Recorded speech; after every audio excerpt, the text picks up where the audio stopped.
Hello class 10th science. आज हम next chapter start करेंगे, that is chapter number 14 sources of energy. ठीक है, so in class 9th we have learned that the total energy during a physical और chemical process is conserved. ये कह रहा है कि हमने क्लास 9th में ये पढ़ा है कि जो टोटल एनर्जी है, चाहे फिजिकल प्रोसेस हो रहा है या फिर केमिकल प्रोसेस हो रहा है, तो वो क्या रहती है, कंजर्व रहती है हमेशा। Why then do we hear so much amount of energy crisis? If energy can neither be created nor be destroyed, we should have no worries. ये कह रहा है कि अगर ऐसा होता है कि एनर्जी जो है वो ना ही हम क्रिएट कर सकते हैं ना ही डिस्ट्रॉय कर सकते हैं, तो हमें कोई भी वरी नहीं होनी चाहिए, इसके बारे में हमें चिंतित नहीं होना चाहिए। ठीक है, क्योंकि हमारे पास बहुत ज़्यादा अमाउंट में एनर्जी है और वो एक दूसरे से क्या हो रही है, एक फॉर्म से दूसरी फॉर्म में कन्वर्ट हो रही है। We should be able to perform endless activities without thinking about energy resources. तो इसलिए हमें बहुत सारी नंबर ऑफ एक्टिविटीज़ जो है वो परफॉर्म करवानी चाहिए, जिससे कुछ एक्सपेरिमेंट्स करने चाहिए। ठीक है, और हमें एनर्जी रिसोर्सेज के बारे में ज़्यादा नहीं सोचना चाहिए। So this riddles can be solved if we recall what else we learn about energy. तो ये सब चीज़ें हमें र्यूमर सुनने में आती हैं, ठीक है, लेकिन इसको हम कैसे सॉल्व करेंगे, जब हम समझेंगे कि व्हाट अबाउट एनर्जी के बारे में हम कुछ पढ़ेंगे। सो एनर्जी कम्स, एनर्जी आती कहाँ से है? Energy comes in different forms, different forms में हमें मिलती है। And one form can be converted to another, और एक फॉर्म को आप दूसरी फॉर्म में कन्वर्ट कर सकते हैं। मैकेनिकल एनर्जी को लाइट एनर्जी में, इलेक्ट्रिकल एनर्जी। ठीक है, इस तरह से आप एक एनर्जी को दूसरी एनर्जी की फॉर्म में क्या कर सकते हैं, कन्वर्ट कर सकते हैं। ठीक है, for example, if we drop a plate from a height, the potential energy of the plate is converted mostly to the sound energy when it hits the ground. ये कह रहा है कि जैसे ही आपने प्लेट को किसी ऊंचाई से फेंका, ठीक है, तो क्या होगा, उसकी जो पोटेंशियल एनर्जी है वो किस में कन्वर्ट होगी, ज़्यादातर साउंड एनर्जी में कन्वर्ट होगी, क्योंकि जैसे ही वो फर्श से टकराएगी आपको उसकी आवाज़ सुनाई देगी। ठीक है, if we light a candle, जैसे हम कैंडल को बर्न करते हैं, ठीक है, लाइट करते हैं, तो the process is highly exothermic, so the chemical energy in the wax is converted to heat energy and light energy.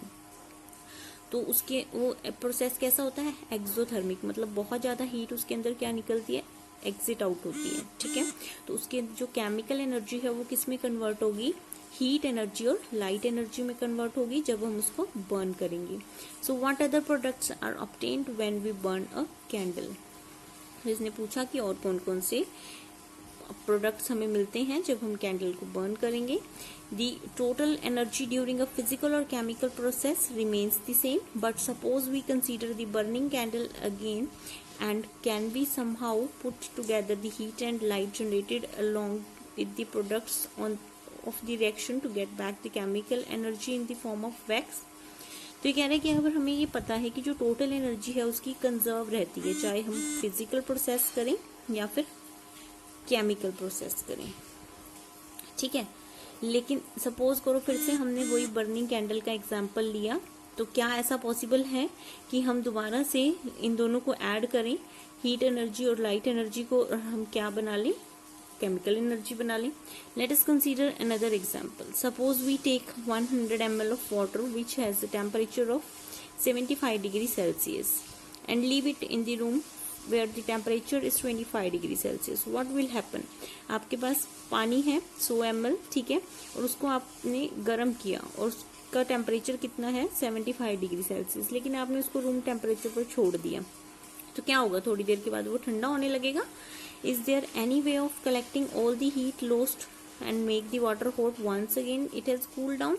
तो क्या हमारे पास कोई ऐसा सोर्स है कि, ऐसा तो नहीं है ना कि हमने उसको एक बार गर्म कर दिया तो अपने आप रीहीट हो जाए, ऐसा नहीं है, हमें बार बार रिसोर्सेज का यूज करना पड़ेगा उसको दोबारा से गर्म करने के लिए। तो यही चीज वो समझा रहा है कि हमारे पास plenty of amount of energy is not present, तो इसलिए हमें एनर्जी रिसोर्सेज को संभाल कर रखना चाहिए, ना कि उनको वेस्ट करना चाहिए। ठीक है, in any example that we consider, we will see that energy in the usable form is dissipated to the surrounding in less usable forms.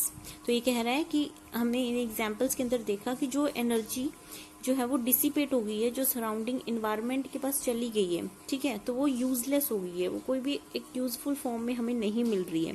Hence any source of energy we use to do work is consumed and can not be used again.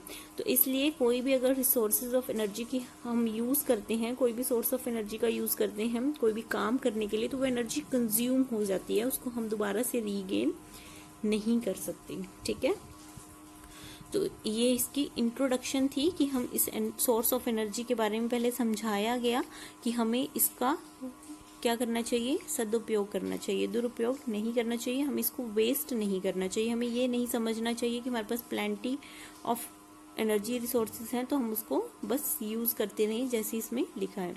ठीक है, हम perform करते रहे endless activities, हमें कोई मतलब नहीं है, हम ना सोचें कि कहाँ से एनर्जी आ रही है, कहाँ पे जा रही है, कोई मतलब नहीं है उन चीज़ों से, तो ऐसा हमें नहीं करना है. ठीक है, तो यहाँ तक आप खुद रीड करेंगे, नेक्स्ट टॉपिक हम कल डिस्कस करेंगे.